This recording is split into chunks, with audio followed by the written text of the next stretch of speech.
The morning sun was just beginning to peek through the windows of Atlanta International Airport's Terminal B when Flight 2476 began its routine boarding process. The experienced flight attendant stood at the entrance, greeting passengers with a warm smile she perfected over her 15 years of service. Her name tag caught the fluorescent lights as she checked boarding passes and directed travelers to their seats. It started like any other Monday morning flight. Business travelers in pressed suits tapped away on their laptops before takeoff. A young mother tried to settle her toddler into a window seat with promises of watching clouds. College students with headphones plugged in slouched into their middle seats. The familiar rhythm of another full flight to Seattle was in full swing. But something changed when the elderly passenger in a worn brown sweater made his way down the aisle. He moved slowly, clutching an old leather bag close to his chest as if it contained all his worldly possessions. The flight attendant noticed him right away, not because he was doing anything wrong, but because after 15 years on the job, she developed a sixth sense for passengers who might need extra attention. The man settled into seat 14C, right next to the wing. His hands trembled as he tried to buckle his seatbelt, and when she offered help, he simply shook his head, avoiding eye contact. She couldn't help but notice how his fingers kept running over his phone screen, which displayed what looked like a hospital website. Every few minutes, he'd check his watch, then the phone again, his anxiety seeming to grow with each passing moment. During the pre-flight safety demonstration, while other passengers scrolled through magazines or dozed off, this man's eyes darted between the windows and the exit rows. He declined the complimentary water with shaking hands, and when another passenger accidentally bumped his seat while storing luggage, he jumped as if he'd been shocked. The flight attendant kept watching him between her other duties. She'd seen nervous flyers before. It was a common enough occurrence in her line of work. But something about this passenger was different. His distress seemed deeper, more personal than simple flight anxiety.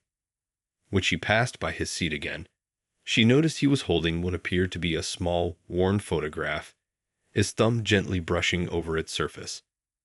As the plane began its taxi to the runway, she observed him quickly wiping his eyes with his sweater sleeve. The other passengers were settling in for the long flight ahead, but this man seemed to be fighting some internal battle that had nothing to do with flying. His behavior wasn't threatening, it was heartbreaking. Protocol and experience had taught her to trust her instincts about passengers, but those same instincts were telling her that this situation wasn't what it might appear to be on the surface. As the plane lifted off into the morning sky, she made a mental note to keep a close eye on seat 14C. Not because she feared he might be dangerous, but because something in her heart told her this passenger was carrying a burden much heavier than his small leather bag. The seatbelt sign dinged off at cruising altitude, and as other passengers began to stretch and settle in for the long journey ahead, the man remained perfectly still, his eyes fixed on that small photograph, his world seemingly contained within its edges. The flight attendant didn't know it yet, but this routine Monday morning flight was about to become one of the most memorable journeys of her career, one that would remind her why she fell in love with this job in the first place. As the flight continued over the clouds, the elderly passenger's behavior became increasingly noticeable to those around him. His trips to the bathroom grew more frequent, each time clutching his leather bag as if it were a lifeline. The flight attendant watched as he would pause in the aisle, steadying himself against the seats, his breathing sometimes heavy and labored. A young woman sitting across the aisle offered him her water bottle when he stumbled slightly on his way back to his seat. He managed a weak smile but shook his head, his hands trembling as he gripped his bag tighter. The leather was worn soft at the handles, telling stories of years of use, perhaps holding memories more precious than any traveler's usual belongings.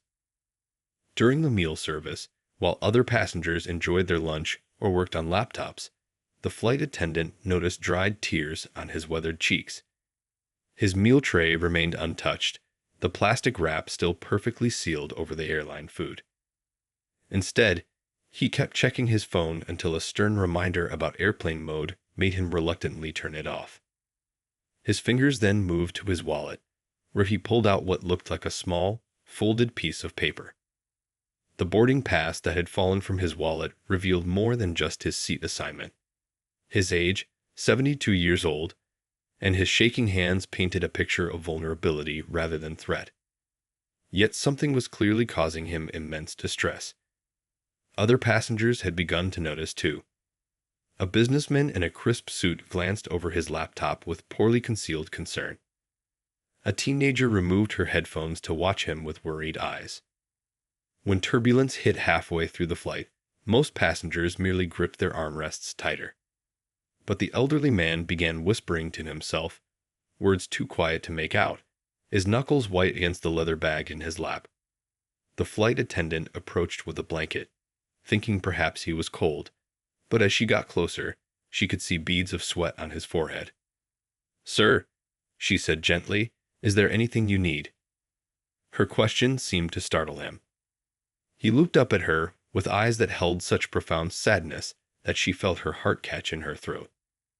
He opened his mouth as if to speak, but then shook his head, turning to stare out the window at the endless expanse of clouds below. A mother traveling with her young daughter, a few rows ahead, kept looking back, her face etched with concern. The little girl had been drawing with crayons, and without warning, she toddled down the aisle to offer the elderly man a colorful picture of what might have been an airplane or a rainbow. It was hard to tell. For the first time during the flight, a genuine smile flickered across his face, though it didn't quite reach his eyes.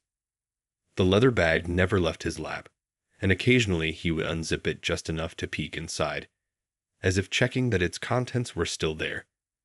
Whatever he carried seemed to be both a source of comfort and distress. The flight attendant had seen all kinds of anxious behaviors in her years of service, but this was different. This wasn't the nervousness of someone with a fear of flying or the suspicious activity of someone with ill intent. This was the demeanor of someone whose world was quietly falling apart at 30,000 feet. As the flight progressed, she found herself checking on him more frequently, not out of suspicion, but out of genuine concern. Each time she passed his seat, she noticed new details.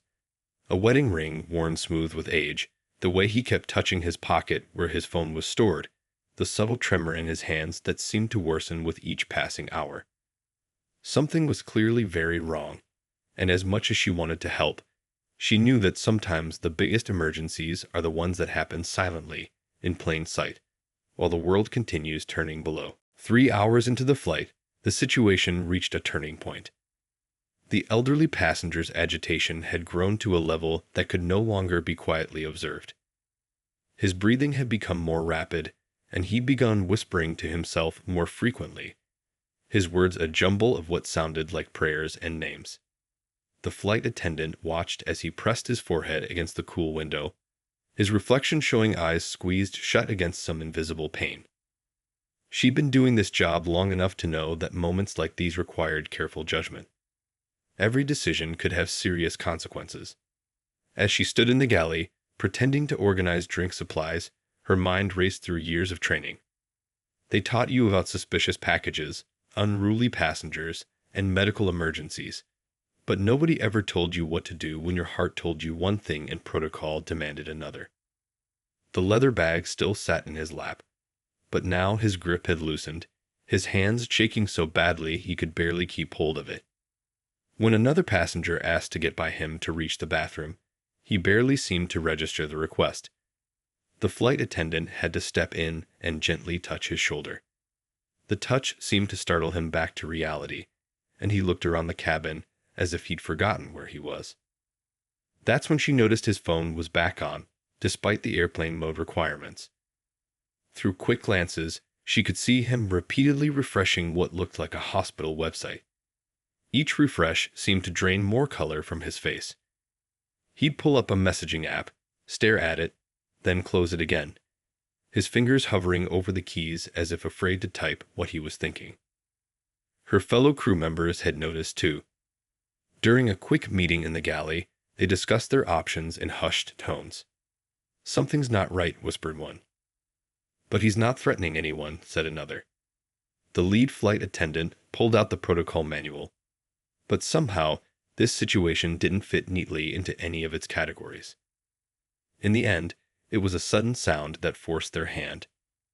A choked sob escaped from the man, followed by what sounded like "please, please, please," repeated over and over. Several passengers turned in their seats, concern evident on their faces. A young boy asked his mother why the old man was crying, and the mother quietly shushed him, her own eyes filled with worry. The flight attendant knew what she had to do. Protocol was clear about erratic behavior, especially when combined with emotional distress. With a heavy heart, she made her way to the cockpit. Each step felt like she was walking through deep water, her uniform suddenly too tight, her throat constricting with emotion. The captain listened carefully as she described the situation. His eyes were kind but serious as he considered the options. Safety had to come first. That was the golden rule of aviation. But what kind of safety were they protecting here? The man hadn't shown any signs of aggression, just deep, soul-crushing distress. After what felt like an eternity but was probably only minutes, the captain made the decision. They would alert law enforcement to meet the aircraft upon landing in Seattle. Not because they believed the passenger was dangerous, but because something was clearly very wrong, and they had a duty of care to all their passengers, including those in distress. As the flight attendant made her way back through the cabin, she caught sight of the elderly man again. He had pulled something from his leather bag, a worn sweater that clearly belonged to someone else. As he clutched it to his chest, she saw fresh tears rolling down his cheeks. In that moment, she felt the weight of her decision like a physical thing. Sometimes doing your job meant making choices that broke your heart. She spent the rest of the flight watching him, not out of suspicion anymore, but out of genuine concern. Every time she passed his seat, she wanted to stop, to ask what was wrong, to offer more than just the professional courtesy her position allowed. But she knew that whatever was happening in this man's life was bigger than a flight from Atlanta to Seattle. All she could do now was hope that their decision to call for help would turn out to be the right one. The descent into Seattle began with the usual announcements, but there was nothing usual about the atmosphere in the cabin. As the plane broke through the thick layer of clouds, the flight attendant could see police vehicles waiting on the tarmac, their lights off but their presence unmistakable. Her heart felt heavy as she watched them position themselves near where the aircraft would eventually come to a stop. The elderly passenger seemed unaware of what awaited him. He had grown quieter in the last hour of the flight, but his distress hadn't lessened. If anything, it had transformed into something deeper and more painful to witness. His hands never left that leather bag, and occasionally he would brush his fingers against the window, as if trying to speed up the plane's descent through sheer force of will. Other passengers had picked up on the tension. The businessman who had been watching earlier had packed away his laptop and kept glancing toward the back of the plane. The mother with the young daughter had pulled her child closer, whispering soft reassurances about the approaching landing. Even the teenagers who had spent most of the flight with their headphones on were now alert and watching. The captain's voice crackled over the intercom, announcing their final approach into SeaTac International Airport. His words were professional and calm, giving no indication of what was about to happen. The flight attendant noticed how the elderly man straightened slightly at the mention of Seattle, his eyes scanning the landscape below with an intensity that spoke of desperate hope rather than tourist interest. As the wheels touched down with a gentle bump, she began the usual landing announcements, but her voice caught slightly when she had to add, "Please remain seated with your seatbelts fastened until we reach our gate." She knew what those words really meant today. They were keeping everyone in place while law enforcement boarded. The plane taxied to its position, slower than usual, each moment stretching out like pulled taffy. Through the windows, passengers on the left side could now clearly see the police vehicles. Murmurs of concern rippled through the cabin. A child pointed and asked why there were police cars. Nobody answered. When the aircraft finally came to a stop, the elderly man was still looking out his window, completely unaware of the activity on the other side of the plane. His hand had moved to his pocket where his phone was stored, clearly anxious to turn it on, to connect with whatever emergency had been driving his behavior throughout the flight. The forward door opened, and rather than the usual bustle of passengers standing to retrieve their bags, an unusual silence fell over the cabin. The flight attendant watched as two officers boarded, their movements measured and professional. They spoke quietly with the lead flight attendant, who pointed toward row 14. As the officers approached, something extraordinary happened. The passengers around the elderly man, who had watched his distress for the past few hours, began to speak up. "He hasn't done anything wrong," whispered the businessman. "He's just been crying," added the teenager. The mother with the young daughter stood up slightly, protective instincts evident in her posture. The officers reached his row, and one of them spoke gently. "Sir?" The elderly man turned, and in that moment, as he realized what was happening, his face crumpled. But it wasn't fear or guilt that showed in his expression. It was pure, unfiltered grief. The leather bag slipped from his grasp for the first time during the entire flight, and his shoulders began to shake with silent sobs. What happened next would stay with everyone who witnessed it for years to come. Instead of resistance or protest, instead of confusion or anger, the elderly man looked up at the officers with eyes full of tears and spoke words that would change everything. "Please," he said, his voice breaking, "I need to get to the hospital. My wife." The flight attendant felt tears pricking at her own eyes as she watched the scene unfold. In all her years of flying, in all the situations she'd handled, nothing had prepared her for this moment. As the truth began to emerge, she realized that sometimes the biggest misunderstandings come from the simplest, most human of situations, and that compassion often arrives wearing an unexpected uniform. The truth spilled out in the aisle of that airplane like water from a broken dam. The elderly man's words came in rushes between sobs, each sentence revealing another layer of the heartbreaking story that had been silently unfolding during their flight. The officers stood quietly, their stern expressions softening with each revelation, while passengers leaned forward in their seats, tissue packets appearing from purses and hands reaching out in silent support. 47 years, he managed to say, pulling out the worn photograph from his pocket. It showed a smiling woman with kind eyes, standing in a garden full of flowers. She was visiting her daughter in Seattle when it happened.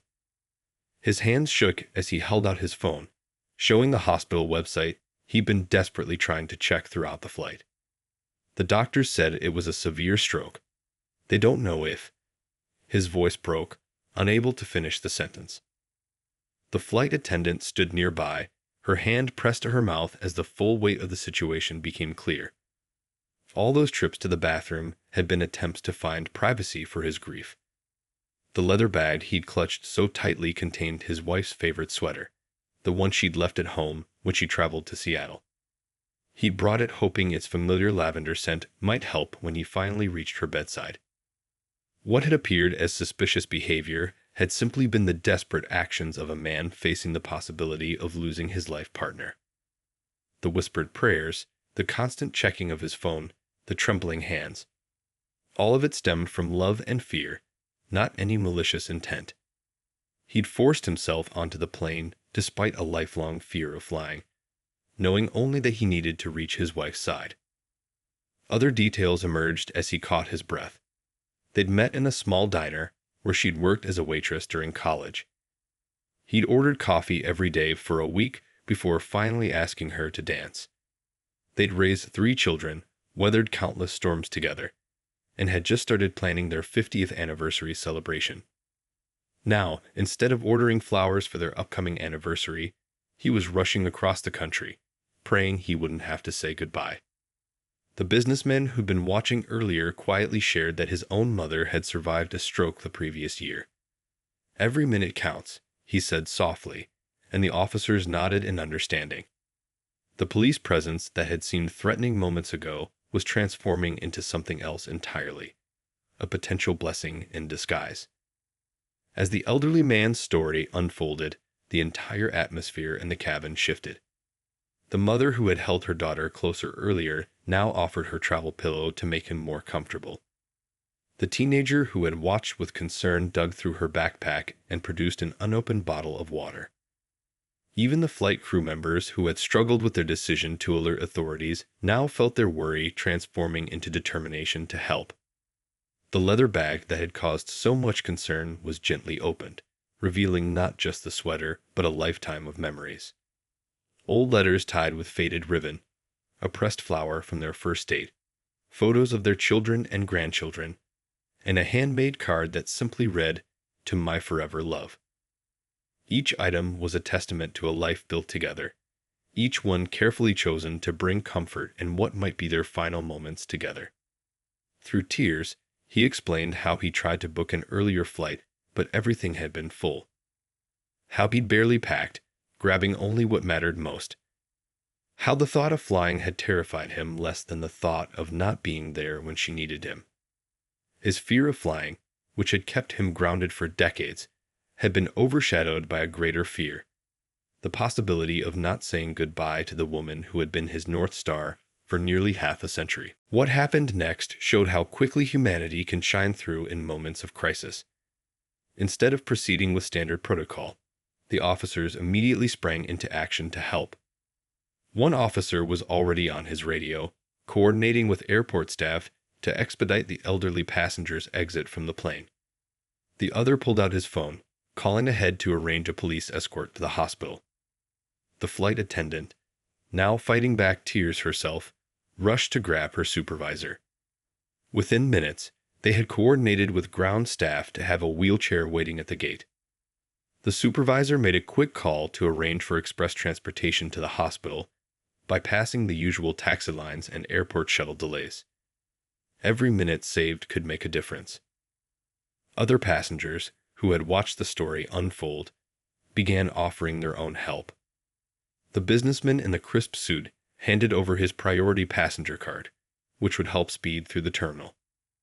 A nurse who had been sitting a few rows back wrote down her hospital contact information, promising to call ahead to her colleagues. Even the teenage girl, who had been quiet throughout the flight, offered her phone charger when she noticed the elderly man's device was nearly dead. The leather bag, which had been the source of so much concern during the flight, was carefully repacked by gentle hands. The wife's sweater was folded with particular care, preserving what remained of her scent. Fellow passengers helped gather his few belongings, making sure nothing was left behind in the rush to get him off the plane. As they prepared to help him deplane, something remarkable happened. The other passengers, without any announcement or coordination, remained quietly in their seats. Nobody reached for the overhead bins or stood up to leave, despite having just sat through a long flight. There was an unspoken understanding that some things were more important than rushing to catch a connection or beating the baggage claim crowds. The police officers, who had arrived expecting to handle a security situation, now became compassionate escorts. One officer carried the leather bag while the other gently supported the elderly man's elbow as they made their way up the aisle. The flight attendant walked ahead, clearing the path and ensuring everything was ready at the gate. Ground crew members, who had been briefed on the situation, were waiting with not just a wheelchair, but also a direct route through the airport. Security staff stood ready to escort them through employee shortcuts, avoiding the usual terminal crowds. Even the airport medical team was on standby, concerned about the elderly man's stress levels after such an emotional flight. What had started as a potential security threat had transformed into a mission of mercy. The flight crew, who had wrestled with their decision to call the authorities, now watched as their choice led to an unexpected blessing. The police presence, rather than causing more distress, was turning into the fastest way to get a desperate husband to his wife's bedside.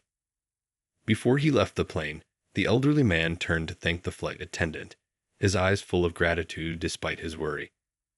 "I must have scared you all," he whispered, his voice shaking. "I'm sorry." But she shook her head, taking his hand for a moment. Sometimes being wrong for the right reasons led to being right in ways you never expected. The other passengers watched through the windows as the small procession moved swiftly across the tarmac. The police lights, now flashing, no longer seemed ominous but hopeful. a beacon guiding a man to where he needed to be. The businessman who had helped stood at the window longest, his own phone in his hand, likely thinking of his mother's similar experience. 2 weeks after that memorable flight, a letter arrived at the airline's crew base. The envelope was hand-addressed in slightly shaky handwriting, and inside was a story of hope that brought tears to everyone who read it. The elderly passenger had made it to the hospital in record time, thanks to the police escort and the crew's quick thinking. His wife had survived the stroke and was slowly but surely recovering in rehabilitation.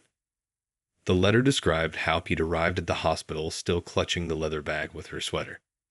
When he finally reached her room, she was awake, though unable to speak clearly yet.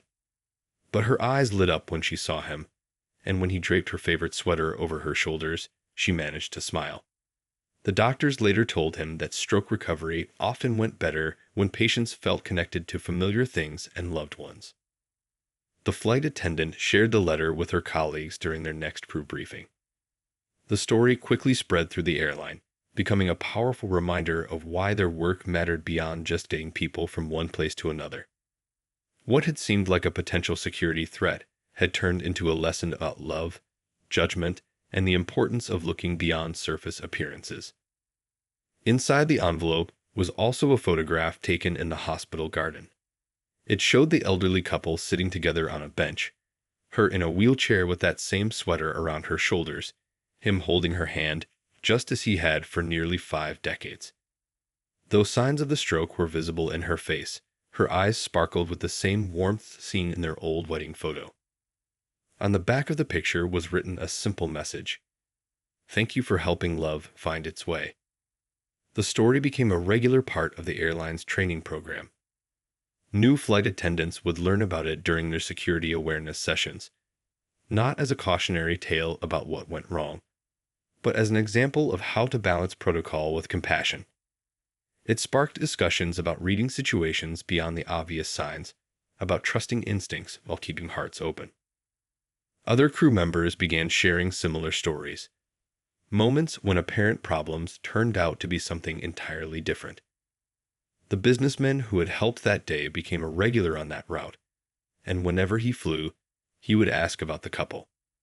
The teenager who had offered her phone charger wrote out the experience in her college application essay, describing how it changed her understanding of what real love looked like.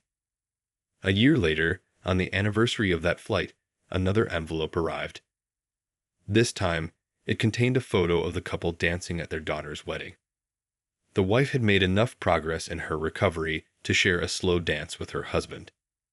They were both smiling, and in the background, you could see that same leather bag sitting on their table, now a symbol of not just their enduring love, but of how kindness from strangers had helped preserve it. The story continued to touch lives in unexpected ways. Passengers who had been on that flight would sometimes recognize the flight attendant and stop to chat, remembering how a plane full of strangers had come together in a moment of crisis. The police officers who had helped that day kept in touch with the couple, stopping by the rehabilitation center occasionally to check on their progress. The flight attendant kept both photos pinned to her crew locker, the one from the hospital garden and the one from the wedding. They served as daily reminders that behind every passenger's behavior, there could be a story of love, loss, hope, or healing. Sometimes, she realized, the most important part of her job wasn't following procedures perfectly, but recognizing when humanity needed to take precedence over protocol.